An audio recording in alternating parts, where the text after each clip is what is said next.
இன்னைக்கு தமிழ்நாட்டுடைய சட்டம் ஒழுங்கு நிலைமை எப்படி இருக்குன்னு செய்திகளை பார்த்தா அவ்வளவு கொடூரமாக இருக்கிறது. ஒரு மாசத்துல 200க்கும் மேற்பட்ட பாலியல் குற்றங்கள் நடந்திருக்கு. அதுல 100க்கும் அதிகமான குற்றங்கள் சிறுமிகள் மீதான பாலியல் வன்கொடுமைகள். ஜனநாயக நடைமுறைக்கு எதிராக குழந்தைகளை பயன்படுத்தி பெரியவங்க கிட்ட வாக்கு கேட்டார் என்று இருக்கக்கூடிய முதலமைச்சர். ஆனா அவர் ஆட்சியில குழந்தைகளுக்கும் பாதுகாப்பு இல்ல, பெரியவங்களுக்கும் பாதுகாப்பு இல்லைங்கிற நிலைமை இன்னைக்கு நடந்துட்டு இருக்கு. இந்த புதிய அரசு ஆட்சிக்கு வந்த ஒரு சில நாட்கள்லயே கோயம்புத்தூர்ல 10 வயது பெண் குழந்தைய பாலியல் வன்கொடுமை செஞ்சு கொலை பண்ணியிருக்கிறாங்க. முக்கியமா தமிழ்நாட்டையே உலுக்கிய ஒரு கேஸ், கும்மிடிப்பூண்டியில ஒரு 3 வயது குழந்தை பாலியல் வன்கொடுமை செய்யப்பட்டு புதர்ல வீசப்பட்டு அதன் பின்பு அந்த குழந்தை இறந்தும் போயிடுச்சு. இந்த சம்பவத்துக்கு நீதி கேட்டு அங்க இருக்கக்கூடிய மக்கள்லாம் போராட்டத்துல இறங்கிட்டாங்க.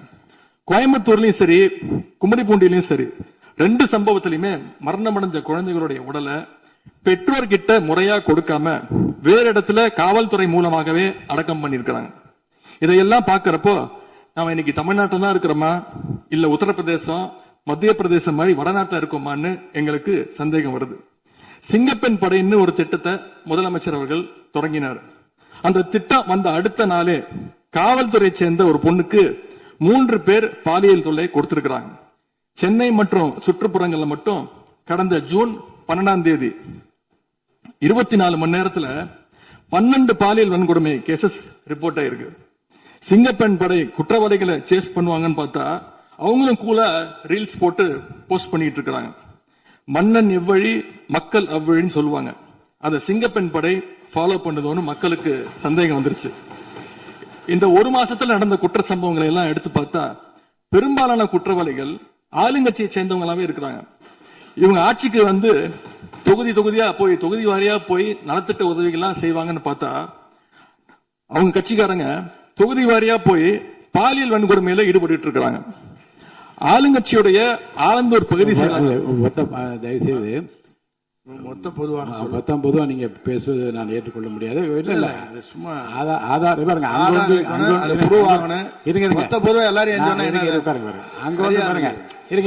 உட்காருங்க. அங்கொன்று இருங்க, அங்கொன்றும் இங்கொன்றுமாக சில நிகழ்வுகள் நடந்திருந்து அதில் ஆளுங்கட்சி இருந்திருந்தால் கூட மாண்பு முதலமைச்சர் நடவடிக்கை எடுத்துட்டு செய்தியில் வந்து கொண்டுதான் இருக்கு. நான் பத்திரிகையில் பார்க்கிறேன். அதனால் குறிப்பிட்டு இந்த இடத்தில் இந்த கட்சிக்காரர் என்று நீங்கள் பெயர் குறிப்பிட்டு பேசினா அதை ஏற்றுக்கொள்வதை எனக்கு ஆட்சேபனை இல்லை. பொதுவாக பேசுவதை தவிர்க்க வேண்டுகிறேன். அவை குறிப்பிட்டு அது மட்டும் நீக்கப்படுகிறது. ஆளுங்கட்சியுடைய ஆலந்தூர் பகுதி செயலாளர் பேர் குறிப்பிட்டு சொல்றேன். கணவரால் கைவிடப்பட்ட ஒரு பெண்ணுக்கு ஆலந்தூர் பகுதி செயலாளர் கணவரால் கைவிடப்பட்ட ஒரு பெண்ணுக்கு பண உதவி செய்யறேன்னு சொல்லி அவங்க பாலியல் ரீதியா துன்புறுத்த முயற்சி பண்ணியிருக்கிறார். சேலத்துல இன்னொரு பொள்ளாச்சி சம்பவம் மாதிரி ஆளுங்கட்சி ஆதரவாளரான மணிகண்டன் என்னும் நபர் 50க்கும் அதிகமான பெண்களை பாலியல் வன்கொடுமைக்கு ஆளாக்கியிருக்கிறார். திருவாரூர்ல ஆளுங்கட்சியுடைய திருத்துறைப்பூண்டி ஒன்றிய செயலாளர் கல்லூரி மாணவியை ஈவ்டீசிங் பண்ணி இப்ப கம்பி எண்ணிட்டு இருக்கிறார். இது எல்லாத்துக்கும் மேல ஒரு கொடுமை, தூத்துக்குடியில ஆளுங்கட்சியை சேர்ந்த ஒரு அப்பாவி பெண்ணை 2 ஆளுங்கட்சி ஆட்கள் கார்ல அழைச்சிட்டு போய் மயக்க மருந்து கொடுத்து கூட்டு பாலியல் வன்கொடுமை கேங் ரேப் பண்ணிருக்காங்க. இந்த சம்பவத்தை பத்தி பேசின பாதிக்கப்பட்ட பெண் திருவைகுண்டம் சட்டமன்ற உறுப்பினர் திரு சரவணன் சொல்லித்தான் அழைத்து செல்லப்பட்டதாக டிவியில பேட்டி கொடுத்திருக்கிறாங்க. எல்லா மேலிடத்துக்கு தெரியும் அப்படின்னு பாதிக்கப்பட்ட பெண் பேட்டி கொடுத்திருக்கிறாங்க.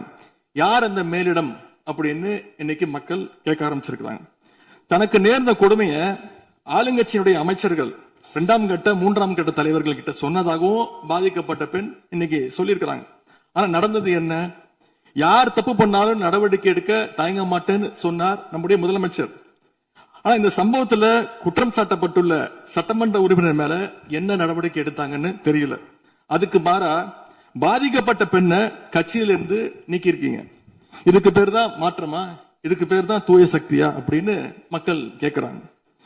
முதலமைச்சர் அவர்களே, பேரவைத் தலைவர் அவர்களே, நம்முடைய முதலமைச்சர் அவர்கள் 6 மாசம் டைம் எடுத்துட்டு வந்து சட்டம் ஒழுங்கை நிலைநாட்டுற வரைக்கும் நாங்க காத்துக்கிட்டு இருக்க முடியாது, நாடும் தாங்காது. இதை பத்தி கேள்வி எழுப்பினா கூட காவல்துறைக்கு பொறுப்பு வைக்கக்கூடிய முதலமைச்சர் எதுவும் பேச மாட்டேங்கிறார். To remain silent in the face of evil is itself evil. அப்படின்னு ஒரு பழமொழி உண்டு. அது யாருக்கு பொருந்ததோ இல்லையோ இந்த அரசுக்கு சரியாக பொருந்தது. ஆகவே முதல் வேலையா சட்டம் ஒழுங்கை காப்பாற்றுறதுக்கு முக்கியத்துவம் கொடுத்து இந்த அரசு நடவடிக்கை எடுக்கணும்னு கேட்டுக்கொள்கிறேன். மாண்புமிகு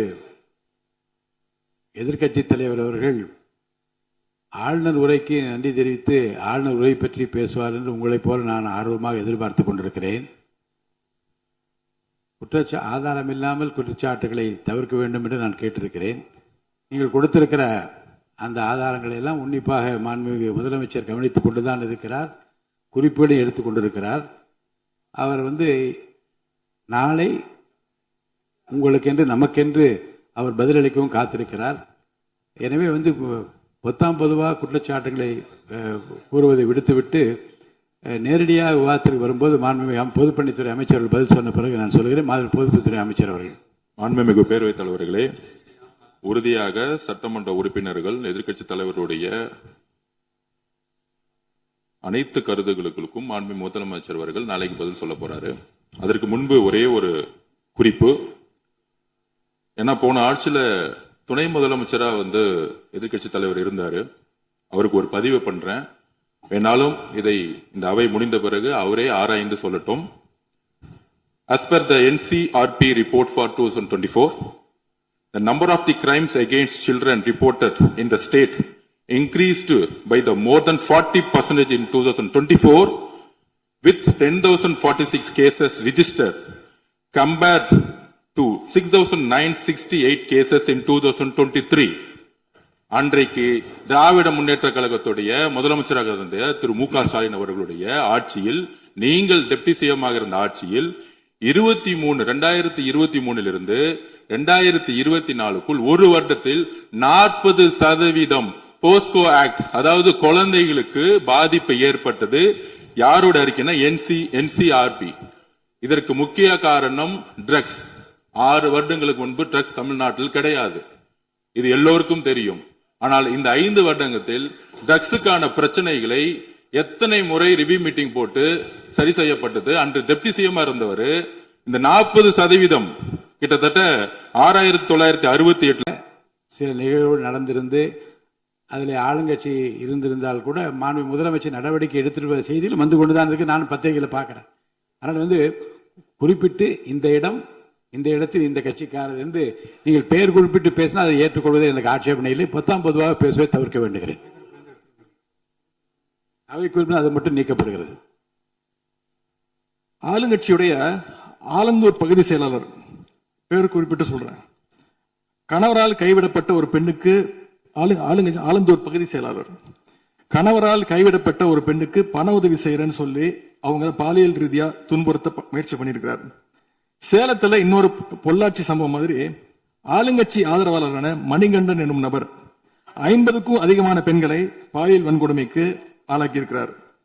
திருவாரூர்ல ஆளுங்கட்சியுடைய திருத்துறைப்பூண்டி ஒன்றிய செயலாளர் கல்லூரி மாணவியை ஈவ்டீசிங் பண்ணி இப்ப கம்பி எண்ணிட்டு இருக்கிறார். இது எல்லாத்துக்கும் மேல ஒரு கொடுமை, தூத்துக்குடியில ஆளுங்கட்சியை சேர்ந்த ஒரு அப்பாவி பெண்ணை 2 ஆளுங்கட்சி ஆட்கள் கார்ல அழைச்சிட்டு போய் மயக்க மருந்து கொடுத்து கூட்டு பாலியல் வன்கொடுமை கேங் ரேப் பண்ணிருக்காங்க. இந்த சம்பவத்தை பத்தி பேசின பாதிக்கப்பட்ட பெண் திருவைகுண்டம் சட்டமன்ற உறுப்பினர் திரு சரவணன் சொல்லித்தான் அழைத்து செல்லப்பட்டதாக டிவியில பேட்டி கொடுத்திருக்கிறாங்க. எல்லா மேலிடத்துக்கு தெரியும் அப்படின்னு பாதிக்கப்பட்ட பெண் பேட்டி கொடுத்திருக்கிறாங்க. யார் அந்த மேலிடம் அப்படின்னு இன்னைக்கு மக்கள் கேட்க ஆரம்பிச்சிருக்கிறாங்க. தனக்கு நேர்ந்த கொடுமையை ஆளுங்கட்சியினுடைய அமைச்சர்கள் 2ஆம் கட்ட 3ஆம் கட்ட தலைவர்கள் கிட்ட சொன்னதாகவும் பாதிக்கப்பட்ட பெண் இன்னைக்கு சொல்லியிருக்கிறாங்க. ஆனா நடந்தது என்ன? யார் தப்பு பண்ணாலும் நடவடிக்கை எடுக்க தயங்க மாட்டேன்னு சொன்னார் நம்முடைய முதலமைச்சர். ஆனா இந்த சம்பவத்துல குற்றம் சாட்டப்பட்டுள்ள சட்டமன்ற உறுப்பினர் மேல என்ன நடவடிக்கை எடுத்தாங்கன்னு தெரியல. அதுக்கு மாறா பாதிக்கப்பட்ட பெண்ணை கட்சியிலிருந்து நீக்கி இருக்கீங்க. இதுக்கு பேர் தான் மாற்றமா? இதுக்கு பேர் தான் தூய சக்தியா அப்படின்னு மக்கள் கேட்கிறாங்க.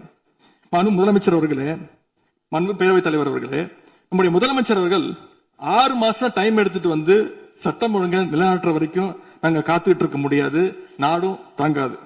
இத பத்தி கேள்வி எழுப்பினா கூட காவல்துறைக்கு பொறுப்பு வைக்கக்கூடிய முதலமைச்சர் எதுவும் பேச மாட்டேங்கிறார். To remain silent in the face of evil is itself evil. அப்படின்னு ஒரு பழமொழி உண்டு. அது யாருக்கு பொருந்ததோ இல்லையோ இந்த அரசுக்கு சரியாக பொருந்தது. ஆகவே முதல் வேலையா சட்டம் ஒழுங்கை காப்பாற்றுறதுக்கு முக்கியத்துவம் கொடுத்து இந்த அரசு நடவடிக்கை எடுக்கணும்னு கேட்டுக்கொள்கிறேன். மாண்புமிகு எதிர்க்கட்சி தலைவர் அவர்கள் ஆளுநர் உரைக்கு நன்றி தெரிவித்து ஆளுநர் உரை பற்றி பேசுவார் என்று உங்களைப் போல நான் ஆர்வமாக எதிர்பார்த்துக் கொண்டிருக்கிறேன். ஆதாரம் இல்லாமல் குற்றச்சாட்டுகளை தவிர்க்க வேண்டும் என்று நான் கேட்டிருக்கிறேன். நீங்கள் கொடுத்திருக்கிற அந்த ஆதாரங்களை எல்லாம் உன்னிப்பாக மாண்புமிகு முதலமைச்சர் கவனித்துக் கொண்டுதான் இருக்கிறார், குறிப்பீடு எடுத்துக் கொண்டிருக்கிறார். அவர் நாளை உங்களுக்கென்று நமக்கென்று அவர் பதிலளிக்கவும் காத்திருக்கிறார். எனவே பொதுவாக குற்றச்சாட்டுகளை கூறுவதை விடுத்துவிட்டு நேரடியாக விவாதத்திற்கு வரும்போது மாண்புமிகு பொதுப்பணித்துறை அமைச்சர்கள் பதில் சொன்ன பிறகு நான் சொல்கிறேன். பொதுப்பணித்துறை அமைச்சர் அவர்கள். மாண்புமிகு பேரவைத் தலைவர்களே, உறுதியாக சட்டமன்ற உறுப்பினர்கள் எதிர்க்கட்சி தலைவருடைய அனைத்து கருத்துகளுக்கும் மாண்புமிகு முதலமைச்சர் அவர்கள் நாளைக்கு பதில் சொல்ல போறாரு. அதற்கு முன்பு ஒரே ஒரு குறிப்பு. ஏன்னா போன ஆட்சியில துணை முதலமைச்சரா எதிர்க்கட்சி தலைவர் இருந்தாரு. அவருக்கு ஒரு பதிவு பண்றேன், வேணாலும் இதை இந்த அவை முடிந்த பிறகு அவரே ஆராய்ந்து சொல்லட்டும்.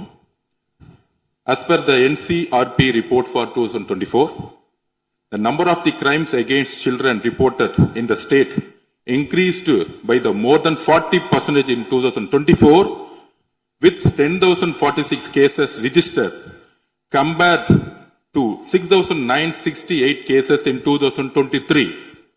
அன்றைக்கு திராவிட முன்னேற்ற கழகத்துடைய முதலமைச்சராக இருந்த திரு மு க ஸ்டாலின் அவர்களுடைய ஆட்சியில், நீங்கள் டெப்டி சிஎம்மாக இருந்த ஆட்சியில் 2023 இருந்து 2024 ஒரு வருடத்தில் 40% போஸ்கோ ஆக்ட், அதாவது குழந்தைகளுக்கு பாதிப்பு ஏற்பட்டது.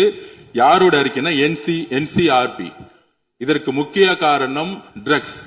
6 வருடங்களுக்கு முன்பு ட்ரக்ஸ் தமிழ்நாட்டில் கிடையாது, இது எல்லோருக்கும் தெரியும்.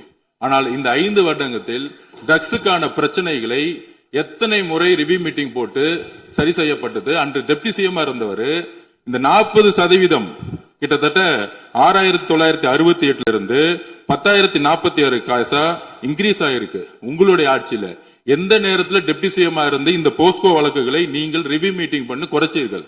நாங்கள் இந்த 40 நாள்ல கடுமையாக ரிஃபார்ம்ஸ் பண்ணிட்டு இருக்காரு எங்களுடைய முதலமைச்சர். ஒட்டுமொத்த காவல்துறை ரிஃபார்ம்ஸ் ஒர்க் நடந்துட்டு இருக்கு. அதுல சிங்கப்படைன்னு ஒரு கேலி கிண்டல் பேசுற மாதிரி பேசிட்டு இருக்கீங்க. அதுக்கான ரிஃபார்ம்ஸ் பண்றதுக்கு என்ன டைமோ அந்த டைம் எடுத்துட்டு ஒர்க் பண்ணிட்டு இருக்கோம். காவல்துறையுடைய ஒட்டுமொத்த ட்ரக்ஸ் இஷ்யூ கடந்த 5 வருடங்களாக நீங்க சரி செய்யல. அந்த ட்ரக்ஸ் எதிர்கொள்றவங்க தான் ரேப் பண்ணப்படுறாங்க. நீங்க சொல்றீங்க தமிழக வெற்றி கழகத்தோட ஆளுங்கட்சின்னு. திராவிட முன்னேற்ற கழகத்துல எத்தனை பேர் 2 வயசு குழந்தைகளை ரேப் பண்ண திராவிட முன்னேற்ற கழகம் ஆதாரம் இல்லாம நீங்களும் ஆதாரம் இல்லாம சொல்லக்கூடாது. ஆதாரம் இருக்கு. பேரை சொல்லுங்க, ஊரை சொல்லுங்க, எந்த வழக்கு போலீஸ் ஸ்டேஷன் சொல்லுங்க. நீங்க சொல்லக்கூடாது. பேரவைத் தலைவர்களே, ஆதாரத்தை நாளைக்கே நான் சப்மிட் பண்றேன். நாளைக்கே சப்மிட் பண்றோம். அதாவது நாங்கள் பதிவு பண்ணுவது, நாங்கள் என்ன இல்ல நான் பேசி முடிச்சிடுறேன்.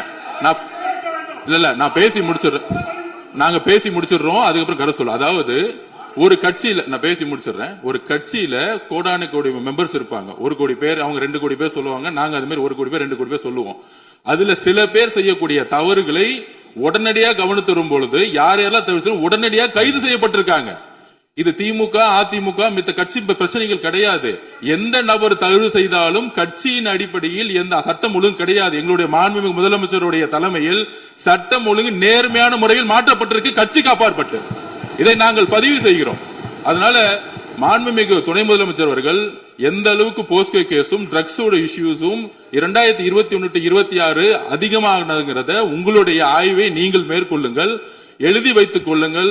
6 மாதத்துக்குள் சட்டம் ஒழுங்கு இந்தியாவில் எந்த அளவிற்கு ஒரு உதாரணமாக இருக்குமோ பெண் பாதுகாப்புக்கும் குழந்தைகள் பாதுகாப்புக்கும் ஒரு நேர்மையான ஆட்சியை எங்கள் தலைவர் கொடுப்பாருங்க. நாங்கள் பதிவு பண்றோம். மாண்புமிகு எதிர்க்கட்சி தலைவர் அவர்கள் சொல்லிட்டேங்க. சொல்லியாச்சு, ஏற்கனவே சொல்லியாச்சு. பேரவைத் தலைவர் ரிஃபார்ம் பண்ணிட்டு இருக்கீங்கன்னு சொல்றீங்க, பண்ணுங்க. தூத்துக்குடியில என்ன ஆக்ஷன் எடுத்திருக்கீங்க அது மட்டும் தெரிஞ்சுக்க விரும்புறேன். தூத்துக்குடியில இப்போ ஒரு இன்சிடென்ட் சொன்னேன்ல, உங்களுடைய சட்டமன்ற உறுப்பினர் மேல, அதுக்கு மட்டும் கொஞ்சம் விளக்கம் கொடுத்தீங்கன்னா நல்லா இருக்கும்.